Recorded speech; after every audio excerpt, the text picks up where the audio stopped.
Magandang araw muli sa inyo mga kapolitika at maraming salamat sa pagtunghay dito sa ating YouTube channel. Kung kayo ay bago pa lang ay huwag kalimutang kayo ay mag-like at mag-subscribe muna dito sa ating YouTube channel para kayo ay updated sa issue ng bansa at issue ng lipunan. Ang ating pag-uusapan sa videong ito ay itong lumalalang problema sa ating agrikultura na kung saan is ito yung pinaka main goal ng ating mahal na Pangulo noong siya ay tumatakbo bilang presidente pa lang, na kung saan is mapababa yung mga presyo ng bilhin, especially dito sa bigas. Pero tila baliktad po yung mga nangyayari sa kasalukuyang panahon kasi merong balita dito mga kapolitika, itong Philippine Star. Ang sabi dito is ang utang umano or ang loan ng agriculture natin is nasa 3.2 trillion na po. Okay, so napakalaking amount of money yan na inutang dito sa ating Department of Agriculture. Hindi kaya ito yung reason kung bakit ayaw umalis nitong si Pangulong Bongbong Marcos nung siya pa ay naging Agriculture Secretary? Well, nagtatanong lang naman tayo dito mga kapolitika kasi gusto natin na gusto rin nating makialam dito sa issue ng ating bansa na kung saan is involved po yung pondo ng taong bayan. At kung bakit natin ito pinag-uusapan mga kapolitika kasi nung nakaraang mga buwan is sinalanta ng bagyo itong Davao Region.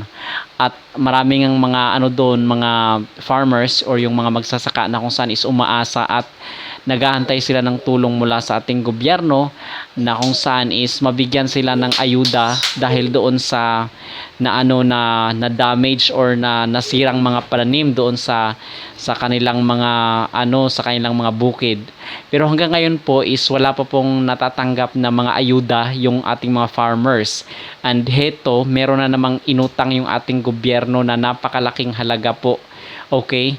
At sana ba yung pinangako ng ating presidente? Maraming mga Pilipino yung umaasa doon sa kanyang pangako na kung saan is magkakaroon ng 20 pesos per kilo na bigas, at hanggang ngayon is matatapos na lang magtatatlong taon na itong si Pangulong Bongbong Marcos is wala pa ring nangyayari dito sa kanyang pangako. At meron palang interview itong si Pangulong Bongbong Marcos doon sa media at hindi pala siya aware mga kapolitika na nagbebenta ng 50 per kilo na bigas dito sa Kadiwa Store. Itong kanyang itinatag, di ba, na Kadiwa Store kasi proyekto ito ng kanyang yumaong tatay na si Ferdinand Sr. na kung saan is yung mga produkto is binibili direkta doon sa mga magsasaka at binibenta ng directly dito sa mga consumer. So binibili nila doon ng sa tamang halaga sa mga farmers at binibenta dito ng mababang presyo dito sa mga Kadiwa Store. At hindi pala alam ni Pangulong Bongbong Marcos na merong 50 per kilo na bigas. Ang akala niya kasi is nasa 30 or nasa 25 pesos per kilo yung bigas na kung saan is ibinibenta dito sa kanyang Kadiwa Store. So dito pa lang is makikita natin na mayroong mali dito sa kanyang pamamalakad. And in fact, nung bago bumaba sa posisyon itong si Pangulong Bongbong Marcos is merong pinirmahan siya nasa 68 billion ata yun na pondo ng itong sa mga magniniyog. Okay, at nasaan na ba yun? Wala na ring balita doon mga kapolitika.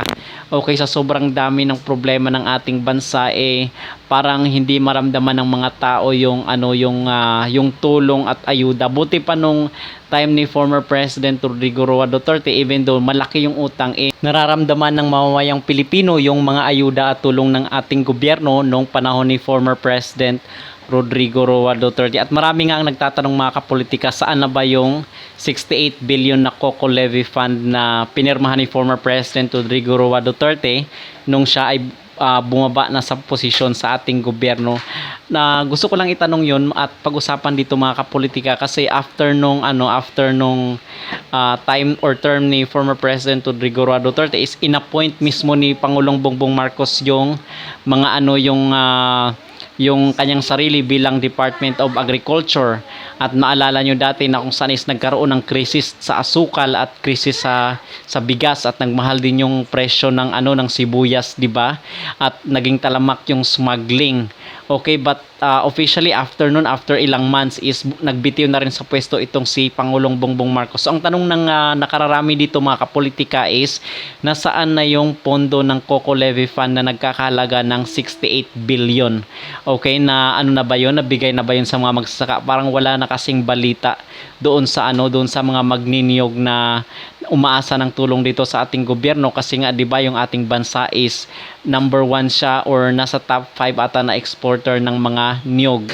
So dapat is dapat is bubusisiin yun ng ating pamahalaan or ng ating mamamayang Pilipino kung saan na ba napunta yung 68 billion na pondo ng Coco Levy Fund. Okay, ang susunod naman natin na pag-uusapan mga kapolitika ay itong ipinangako ni Pangulong Bongbong Marcos kasi naalala nyo nung panahon ng kampanya is na marami siyang ipinangako. For example, itong murang mga bilihin, murang mga gulay at mga pananim, mga agricultural products. At meron ring mga teknolohiya na ginagamit dito sa pagsasaka for example sa bigas nung nagpunta dito sa sa Laguna. Okay, so saan na ba yung mga na yon? Bakit hindi pa rin napapakinabangan ng mga tao? Magtatatlong taon na lang yung ating pamahalaan. Bakit hindi pa nararamdaman ng mga tao yung kanilang ipinangako nung panahon ng eleksyon? Nasaan na ba yung mga ginto na kanilang pinangako nung panahon ng eleksyon? Bakit hanggang ngayon is wala pa ang napakaraming mga Pilipinong nabudol dito sa pinangako ng ating mahal na presidente? So ito dapat mga kapolitika ang pagtuunan ng ating gobyerno kasi napakaraming Pilipino na po ang umaaray dito sa sobrang taas ng presyo ng bilhin. Nung time ni Duterte is hindi naman ganito na parang halos kada linggo tumataas yung presyo ng bilhin. So dapat is ito yung pagtuunan ng ating gobyerno at hindi yung pamumulitika. At kung bakit rin natin ito pinag-uusapan is kasi itong ating mga farmers, itong ating magsasaka is even though sila yung nagpo-provide ng mga ng mga pagkain sa ating komunidad is sila rin yung pinakamahirap na na sektor ng ating bansa.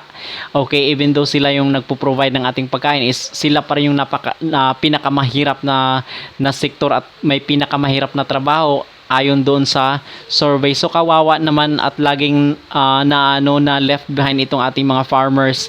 Bakit hindi pa tayo pwedeng gumamit nitong mga modern technology, itong mga modernong teknolohiya sa pagsasaka, 'di ba? Bakit nahuhuli uli tayo?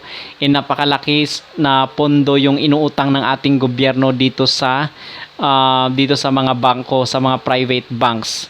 So yun lamang ang ating komento dito sa balitang ito kasi napakalaki po na pondo, nasa 3.2 billion po yung 3.2 trillion yung loan ng agrikultura, but hindi maramdaman ng mga Pilipino yung tulong, especially nga doon sa mga naging okay yung nagpunta doon si Bongbong Marcos doon sa Mindanao kasi namahagi siya ng ayuda dito sa mga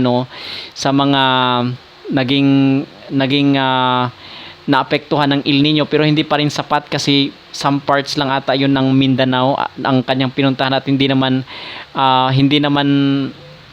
buong Mindanao yung kanyang pinuntahan. So sana is ma-expand yung tulong ni Pangulong Bongbong Marcos dito sa mga magsasaka, especially dito sa bahagi ng Mindanao at Visayas kasi marami pa rin sa mga probinsya dyan is naghihirap, especially ngayong El Nino. Okay? So yun lamang ating masabi mga kapolitika. Maraming salamat sa pagtunghay at panunood dito sa ating YouTube channel. Huwag kalimutang mag-like at mag-subscribe muna kayo para kayo ay updated sa issue ng bansa at issue ng lipunan.